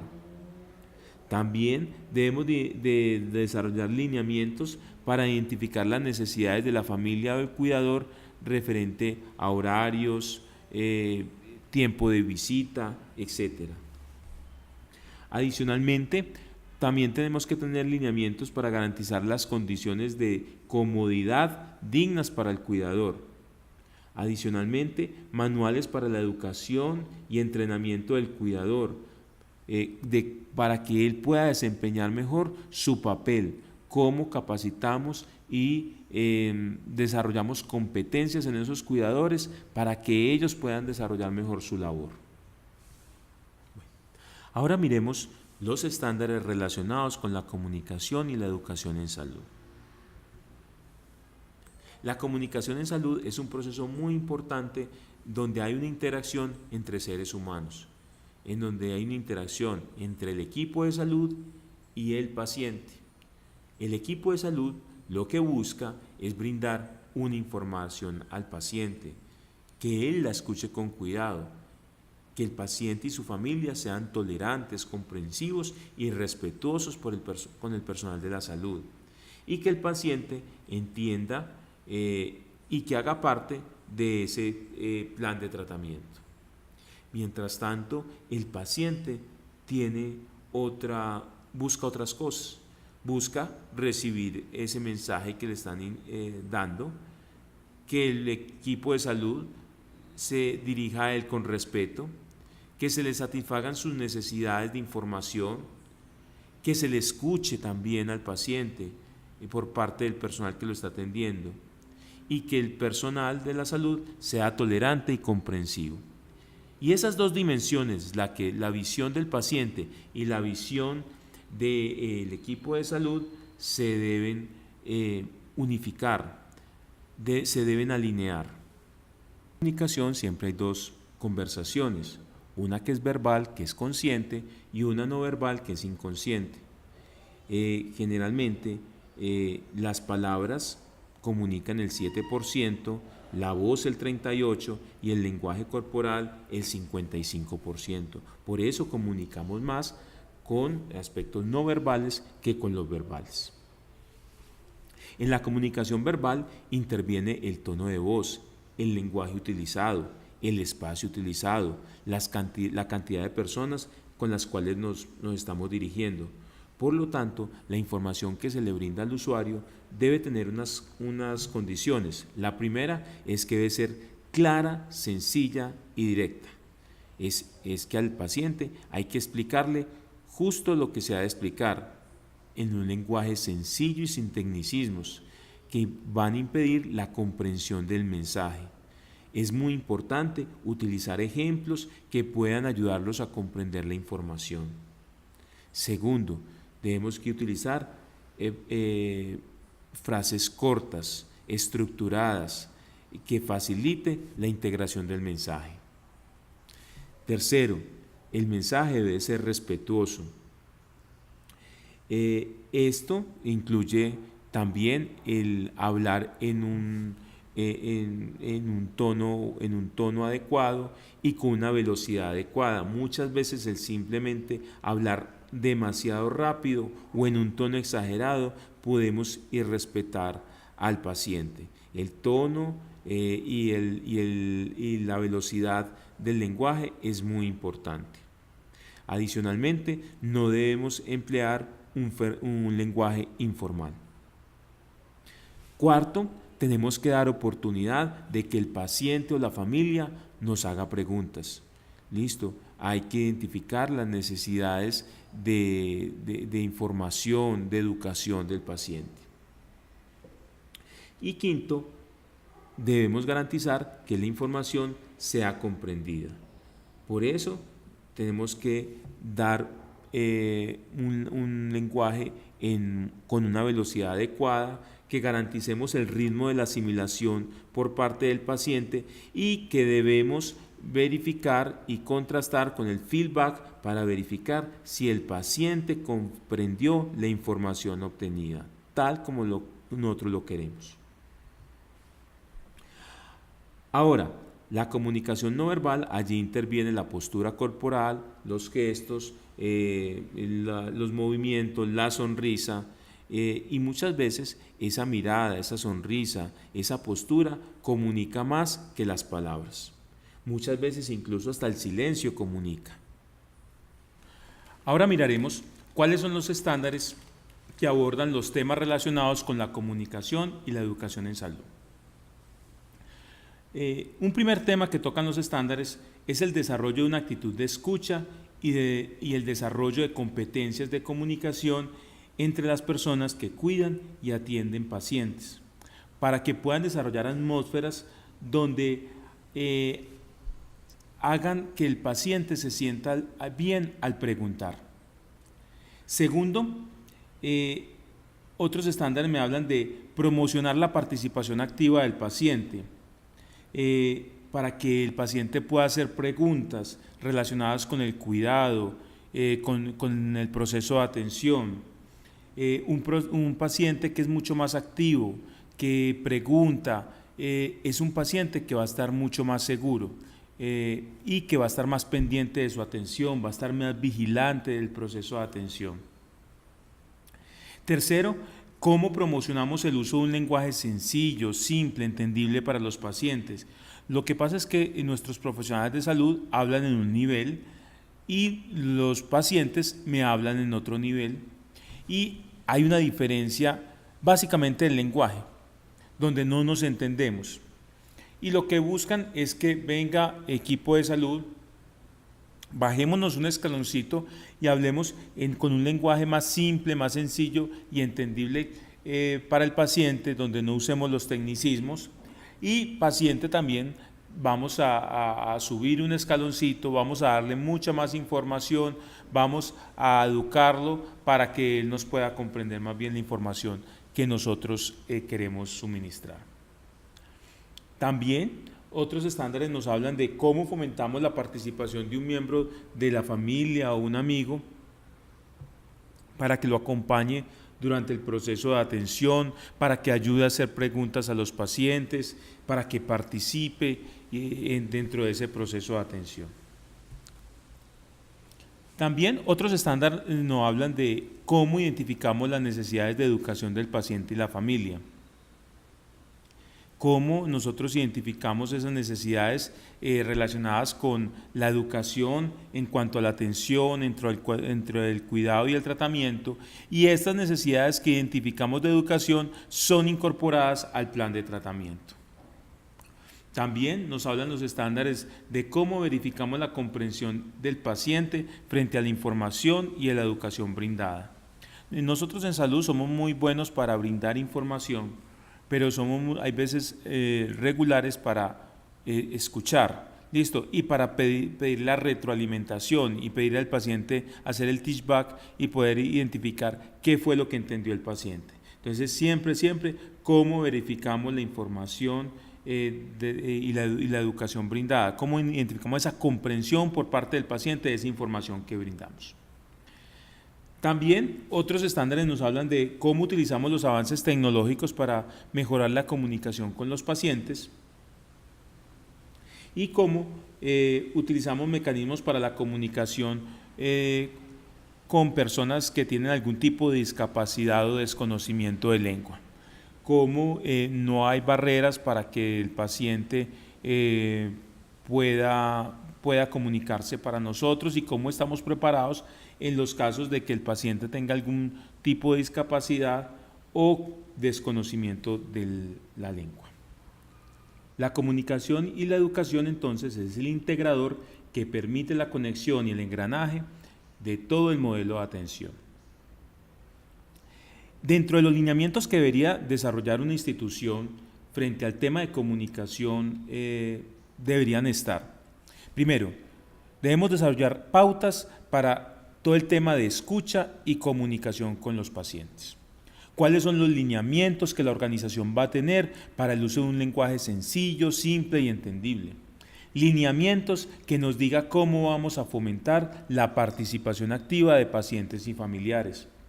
También vamos a tener que desarrollar unos lineamientos para fomentar que todo el personal de la organización desarrolle la verificación de la comprensión del paciente frente a la información que se le suministra. También cómo desarrollamos lineamientos frente al tema de órdenes verbales, que inicialmente debemos decir que las órdenes verbales no se deben utilizar, pero que cuando son necesarias, cuáles son los lineamientos para el uso de órdenes verbales. También cómo vamos a estandarizar todo el tema de cambio de turnos o el tema de traslados, cómo va a fluir la información para que no existan baches en la información en esos lapsos en que cambia un equipo con otro, o en que un paciente se traslada a otras áreas y donde puede haber pérdida de información. También cómo desarrollamos lineamientos para garantizar una comunicación redundante por parte del equipo de salud que atiende al paciente y los lineamientos para la no utilización de acrónimos y siglas en la historia clínica. Pero adicionalmente, todos los procesos de atención o de ejecución del cuidado y tratamiento deben ser explícitos en el tema de la educación brindada al paciente durante todo el proceso de atención, que deben partir de cómo identificamos las necesidades de educación del paciente y cómo vamos brindando la información durante todo el proceso del cuidado. E incluye toda la información que le debemos dar frente al paciente sobre la enfermedad, su tratamiento, los objetivos de tratamiento. También la información y educación que le vamos a brindar al paciente sobre el esquema de tratamiento.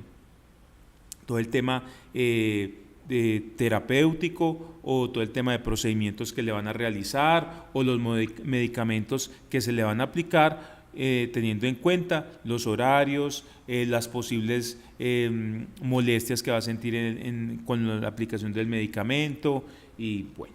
También todos los síntomas en donde él debe estar vigilante para mirar aquellos efectos colaterales o peligrosos que él tenga que identificar para evitar de pronto algún evento adverso.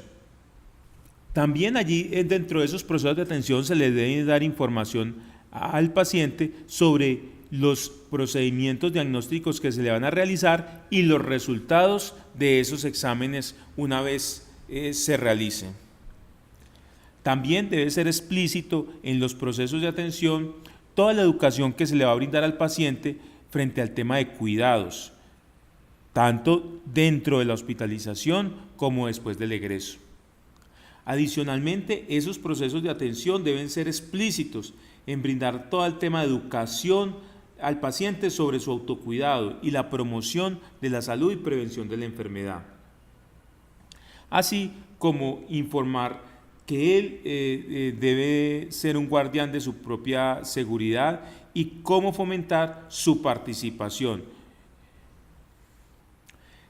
Ya hemos abarcado todos los temas relacionados con la comunicación y la información. Ahora miraremos el tema de la educación en salud, la educación sobre su diagnóstico, las enfermedades, el autocuidado, cómo desarrollamos todos esos procesos de educación en salud. Y para eso debemos desarrollar un modelo de educación en salud que tenga un fuerte componente pedagógico y que tenga claro cuáles son las metas que vamos a tener frente a esa educación de salud, cuáles son sus objetivos, cuáles son las estrategias didácticas que vamos a utilizar, cuál va a ser el material educativo de apoyo y cómo vamos a desarrollar los procesos de evaluación para garantizar que el paciente comprendió la información y adicionalmente garantizar que él lleve a aplicar esos conocimientos ya a su vida diaria. Ahora miraremos todo el tema de cómo desarrollamos procesos humanizados durante el proceso de atención. Los procesos del día a día, los procesos de atención del paciente, la familia, deben ser unos procesos que son centrados en el paciente, la familia o el cuidador y que deben ser con alto grado de humanización. Para eso debemos incorporar cuáles son las necesidades, identificar primero cuáles son las necesidades que tienen los pacientes para luego incorporarlos a los procesos del día a día.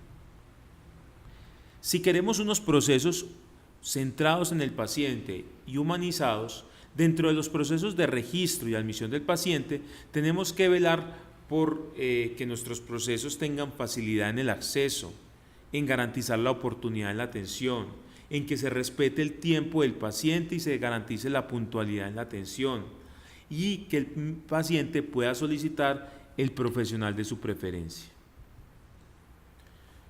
También que se desarrolle un plan de cuidado y tratamiento en donde se tenga en cuenta las necesidades y expectativas que tienen los usuarios y que esta identificación sea realizada por el equipo de salud y con la participación del paciente.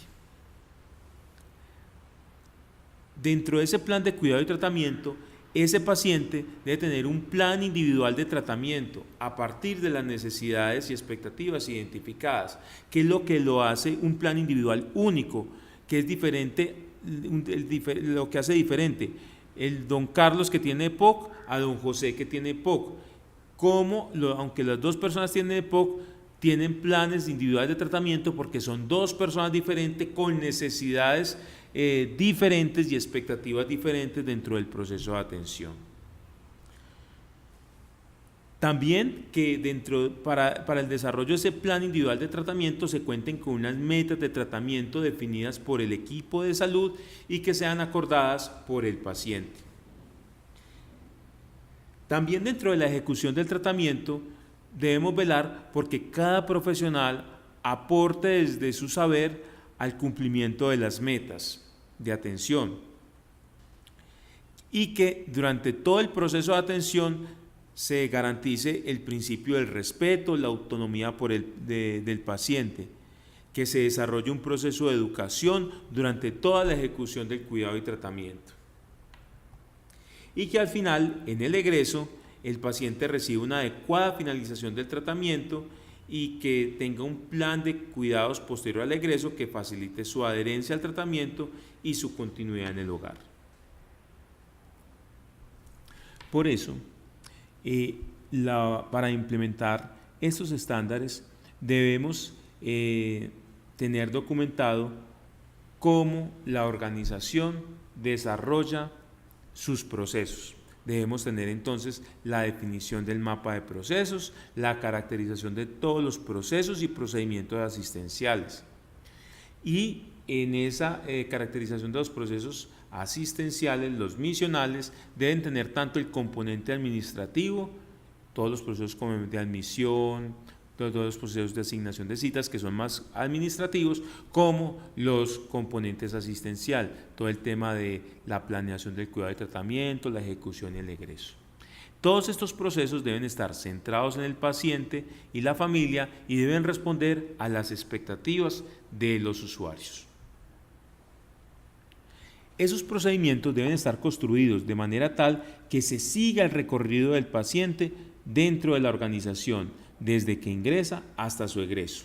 Deben estar centrados en el usuario y debemos garantizar que en la estandarización de los procesos y procedimientos incluyamos los estándares de acreditación que le apliquen a cada proceso. Ahora miraremos algunos estándares que tienen que ver con una gestión clínica centrada en el usuario. Y es que la gestión clínica es útil para mejorar la administración de los procesos asistenciales y para tener mejor calidad en la atención en salud, ser más eficientes y ser más eficaces. Dentro de los temas que toca la gestión clínica centrada en el usuario se encuentran toda la atención integral en sus dimensiones biopsicosocial. Es como no fragmentamos el individuo, sino que lo vemos desde su esfera biológica, y psicosocial. También cómo trabajamos en equipo para lograr los objetivos del paciente, cómo todo el equipo de salud, cada uno desde su saber, participa para planear el tratamiento, para identificar necesidades, planear el tratamiento, ejecutarlo y hacer seguimiento al tratamiento.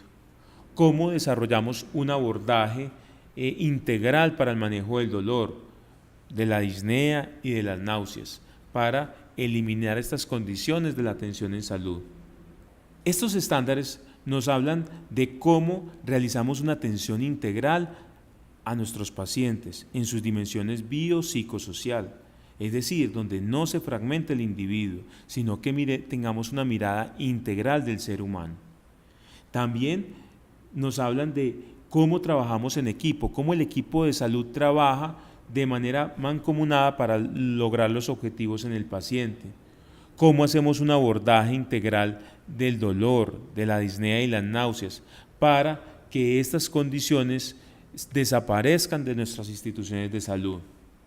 Cómo tenemos protocolos para mejorar el confort en el posoperatorio.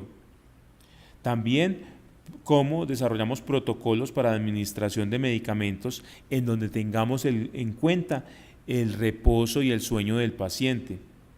donde donde no apliquemos medicamentos en la noche que no son necesarios aplicar en la noche. ¿Cómo promocionamos el parto sin dolor? ¿Cómo tenemos protocolos para la inmovilización segura del paciente agresivo? Y también trabajamos los protocolos de acogida o de ingreso o de bienvenida del paciente cuando ingresa a un servicio hospitalario, para que en ese momento, que es un momento de mucho estrés para el paciente y la familia, pues sea un momento grato para él. Ahora miraremos los estándares que tienen que ver con una infraestructura humanizada. Cuando hablamos de infraestructura humanizada, hacemos referencia a todas esas características de diseño, tanto espaciales, físicas como funcionales, que permiten reducir el estrés de los pacientes o las familias e incluso los trabajadores de la salud, pero también cómo estos espacios aumentan el bienestar y la calidad de vida de nuestros pacientes. Dentro de los temas que trata la infraestructura humanizada y en las cuales tenemos que reflexionar es cómo garantizamos unos ambientes tranquilos y silenciosos para que el paciente pueda tener unas condiciones de reposo adecuadas. También cómo garantizamos la comodidad y confort para nuestros pacientes, familias y cuidadores. Cómo tenemos una señalización clara, sencilla, suficiente, que permita la ubicación fácil de pacientes, familias y cuidadores. Cómo tenemos unos ambientes adecuados, con una adecuada iluminación y con una temperatura agradable para los pacientes y familias. También tenemos que mirar cómo garantizamos unas salas de espera amplias, tranquilas y con suficientes sillas para la espera del paciente. Adicionalmente, cómo establecemos salas de duelo para que se pueda brindar una información que es especial o que es delicada para pacientes y familias.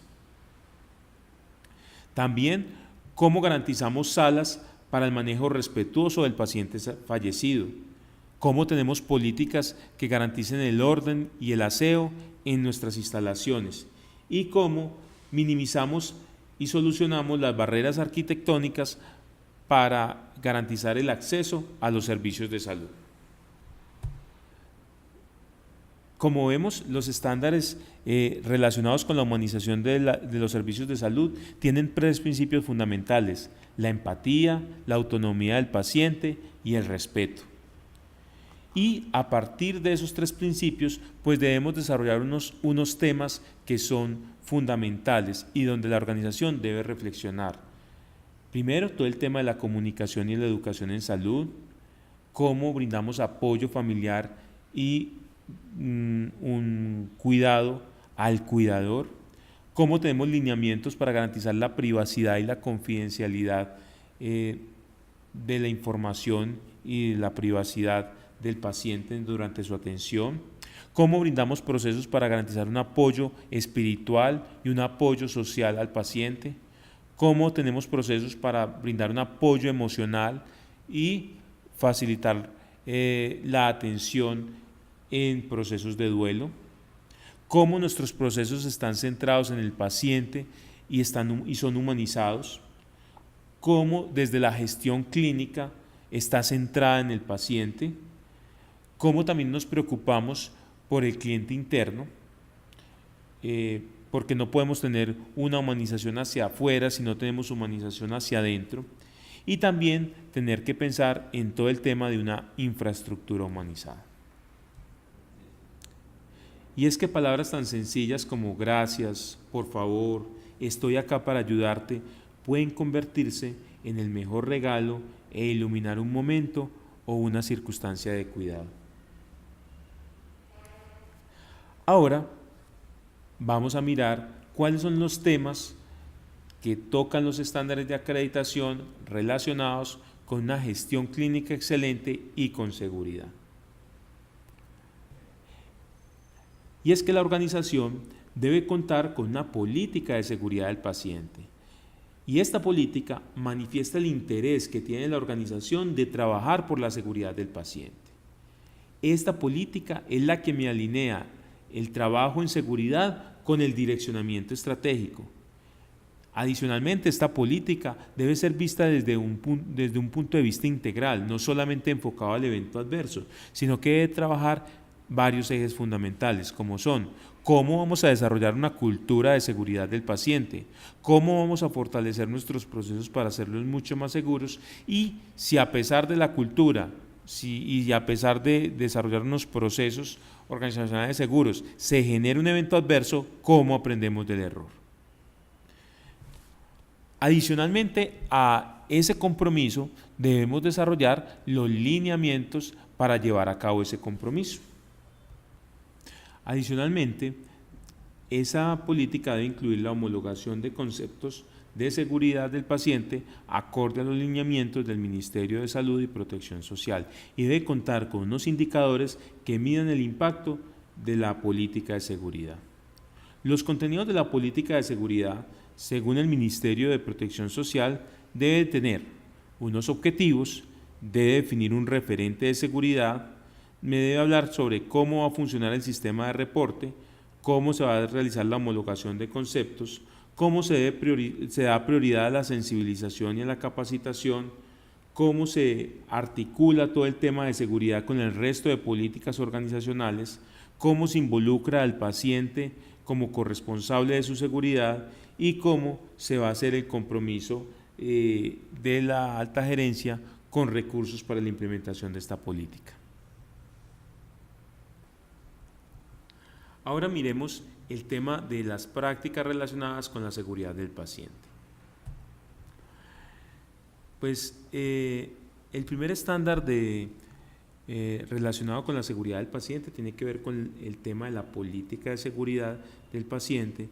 El segundo estándar tiene que ver con todo el programa de seguridad del paciente, y el tercero con el tema de todo el tema de las prácticas para la seguridad del paciente. Y es que las prácticas de seguridad del paciente son las que operativizan el programa de seguridad del paciente. La política de seguridad del paciente, recordemos entonces que es ese compromiso de la alta dirección frente a la seguridad. Esta política se desarrolla en el primer estándar del subgrupo de estándares asistenciales, que es el de seguridad del paciente. Posteriormente, ya teniendo claro ese compromiso de la alta dirección, se establece el programa de seguridad del paciente, que ya me va a decir el cómo yo voy a implementar la política. Y ese programa se va a operativizar por las prácticas de seguridad, incluido en la guía técnica de buenas prácticas y en los paquetes instruccionales. Recordemos que la guía técnica de buenas prácticas establece un conjunto de requisitos que deben cumplir las instituciones para incentivar, promover y gestionar la implementación de prácticas seguras de la atención en salud, y que incluye un conjunto de recomendaciones que se trabajan en diferentes partes del mundo y que están distribuidas en 4 grupos. Unas prácticas que se denominan procesos institucionales seguros, un segundo grupo de prácticas que se llaman procesos asistenciales seguros, un tercer grupo que se denominan prácticas que mejoran la actuación de los profesionales, y un cuarto grupo que son prácticas para involucrar a pacientes y allegados en su seguridad. Todo este conjunto de prácticas van a llevar a que la organización desarrolle una atención segura. Las prácticas relacionadas con los procesos institucionales seguros son prácticas generales de carácter institucional y que son necesarias para garantizar la seguridad del paciente. Las prácticas relacionadas con los procesos asistenciales seguros son prácticas asistenciales en donde hay evidencia científica que demuestran que su uso reduce la probabilidad de sufrir un evento adverso. Las prácticas que mejoran la actuación de los profesionales son prácticas generales de actuación que deben utilizar los profesionales en el día a día. Las prácticas para involucrar a pacientes y allegados en su seguridad son prácticas que van a buscar brindar competencias a los pacientes y familiares para que ellos aumenten sus conocimientos y sean más vigilantes y guardianes de su propia seguridad. De las 30 buenas prácticas para la seguridad del paciente, 8 están relacionadas con procesos institucionales seguros. 16 prácticas tienen que ver con los procesos asistenciales seguros, es decir, con prácticas que están basadas en la evidencia que reducen la probabilidad de sufrir un evento adverso. 4 prácticas están desarrollando aquellas que mejoran la actuación de los profesionales y 2 prácticas que están relacionadas con involucrar a sus pacientes y allegados en su seguridad. Adicionalmente, la Guía Técnica de Buenas Prácticas para la Seguridad del Paciente divide estas buenas prácticas en 2, en unas que son esenciales, que son prácticas que se consideran indispensables para obtener un entorno seguro, que su cumplimiento es posible en las actuales condiciones de desarrollo de nuestro país y que esas condiciones que se consideran indispensables fueron incluidas dentro de habilitación. Ahora bien, hay otras prácticas que se denominan complementarias. Estas prácticas se consideran deseables para obtener una atención segura y que para su cumplimiento posiblemente las instituciones deben desarrollar procesos de mejoramiento, pero que su implementación es factible en las actuales condiciones de desarrollo del país. Estas quedaron incluidas dentro de acreditación. Las 10 buenas prácticas que quedaron incluidas dentro del Sistema Único de Habilitación son el contar con un programa de seguridad del paciente que contenga una adecuada caja de herramientas para la identificación y gestión del evento adverso, la monitorización de aspectos relacionados con la seguridad del paciente, la práctica que tiene que ver con la detección, prevención y reducción del riesgo de infecciones asociadas a la atención, la buena práctica para mejorar la seguridad en la utilización de los medicamentos y la buena práctica para asegurar la correcta identificación de pacientes en los procesos asistenciales. Estas 5 buenas prácticas nos aplican a todas las instituciones de salud, sin importar su condición. Todas estas prácticas tienen paquete instruccional. Adicionalmente, hay otras 5 buenas prácticas que aplican de acuerdo si la institución desarrolla o ha implementado esos servicios específicos. Estas son la práctica para prevenir complicaciones asociadas a la disponibilidad y el manejo de sangre, componentes y a la transfusión sanguínea. La práctica que tiene que ver con la atención segura del binomio madre-hijo. La práctica para mejorar la seguridad de los procedimientos quirúrgicos. La práctica para prevenir escaras o úlceras por presión y la buena práctica para todos los procesos para la prevención y reducción de la frecuencia de caídas. Todas estas buenas prácticas tienen paquete instruccional. Ahora bien, las 20 buenas prácticas que deben ser desarrolladas por instituciones que están encaminadas hacia la acreditación y que se desarrollan procesos de excelencia son: cómo coordinamos procedimientos y acciones recíprocas de los programas de seguridad del paciente entre asegurador y prestador. La segunda es la evaluación de la frecuencia con la que ocurren los eventos adversos y esta tiene paquete instruccional. La tercera tiene que ver con la práctica para procurar la seguridad en el ambiente físico y la tecnología en salud. La cuarta tiene que ver con cómo reducimos el riesgo de la atención en pacientes cardiovasculares y esta tiene paquete instruccional. La quinta buena práctica de las complementarias tiene que ver con mejorar la seguridad en la obtención de ayudas diagnósticas.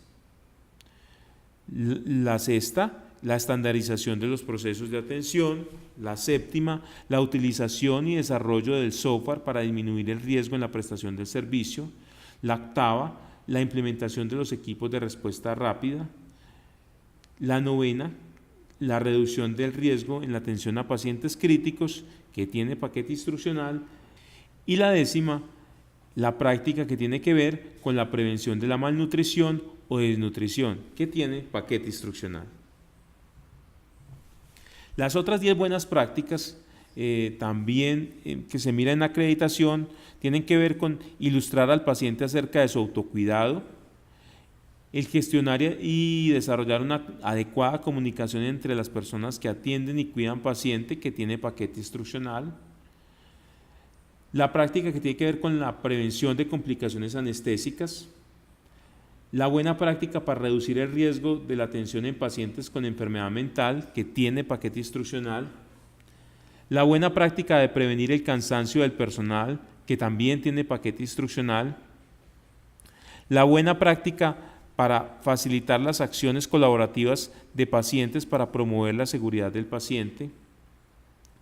La buena práctica para garantizar la funcionalidad del consentimiento informado, que tiene paquete instruccional. La buena práctica para garantizar la correcta identificación del paciente y las muestras de laboratorio, que tiene paquete instruccional. Y las dos últimas están relacionadas con la capacitación al cliente interno en aspectos relevantes con la seguridad del paciente. Y la última, cómo establecemos pautas claras para el proceso docente asistencial, definiendo las responsabilidades éticas y legales. Ahora miremos lo que nos traen los estándares de acreditación relacionado con las guías de práctica clínica. Vamos a mirar los conceptos de guía de práctica clínica, protocolo y vía clínica, porque frecuentemente hay confusión en los términos. Una guía de práctica clínica son una serie de indicaciones para ayudar a decidir al equipo de salud sobre posibles acciones y diferentes alternativas. Estas son mucho más largas, traen algoritmos que sirven de referencia y generalmente permiten flexibilidad al equipo de salud. Ahora bien, los protocolos son planes precisos y detallados que describen en detalle los pasos a seguir en los procedimientos clínicos específicos. Estas son cortas, son claras y fáciles de entender y nos van a traer una secuencia ordenada de conductas que se requiere desarrollar en un paso a paso, en donde no se puede saltar uno o un determinado paso, se tiene que hacer una secuencia determinada de esos pasos. Ahora bien, las vías clínicas son planes asistenciales que se aplican a pacientes con una determinada patología y que describen un curso clínico predecible. Definen la secuencia, duración y responsabilidad de cada uno de los miembros del equipo de salud y son frecuentemente utilizadas para mejorar el uso de los recursos y la calidad de la atención asistencial. Para desarrollar los estándares que tienen que ver con las guías de práctica clínica, la organización debe contar con un manual para la adopción y o adaptación y actualización de las guías de práctica clínica basadas en la evidencia. Para esto se debe tener en cuenta la guía metodológica para la elaboración de las guías de atención integral que nos trae el Ministerio de Salud y Protección Social, así como en el manual para la implementación de las guías de práctica clínica basadas en la evidencia también del Ministerio de Salud y Protección Social. Dentro de este manual para la adopción, adaptación, actualización y verificación de la adherencia a las guías de manejo, debemos tener claro qué mecanismo vamos a utilizar para priorizar las patologías, para la revisión de la evidencia y la elaboración de las guías. Cómo vamos a planear y conformar los equipos para la adopción y evaluación de las guías. Vamos a tener que definir de dónde se obtendrá la evidencia, cuáles son las páginas utilizadas, cuáles son las guías de otras organizaciones que nos pueden servir, cuáles son los mecanismos para evaluar la guía, si vamos a utilizar el AGRI2, el GLIA u otras metodologías, ¿Cuál va a ser la estructura de la guía que muestre la interdisciplinariedad y esté acorde con el modelo de validación? ¿Cómo se van a definir los consensos? ¿Cómo se van a definir los riesgos y eventos adversos posibles por la no aplicación de la guía? ¿Cuáles son aquellas situaciones en las cuales se va a determinar que una guía se va a actualizar? ¿Cada cuánto se va a actualizar una guía? ¿Cuáles son los parámetros para la elaboración y actualización de las guías rápidas y las guías para pacientes? ¿Cuáles van a ser los parámetros para verificar la adherencia de la guía? ¿Y cómo va a ser la retroalimentación a los profesionales? ¿Y cuáles van a ser los parámetros que se van a utilizar para poder decir que vamos a evaluar determinadas guías de práctica clínica para verificar su adherencia? Bueno, este es un resumen de lo que nos traen los estándares asistenciales, que en general todos están buscando dos ejes fundamentales: la seguridad en la atención, la excelencia clínica y la humanización de los servicios de salud. Muchas gracias.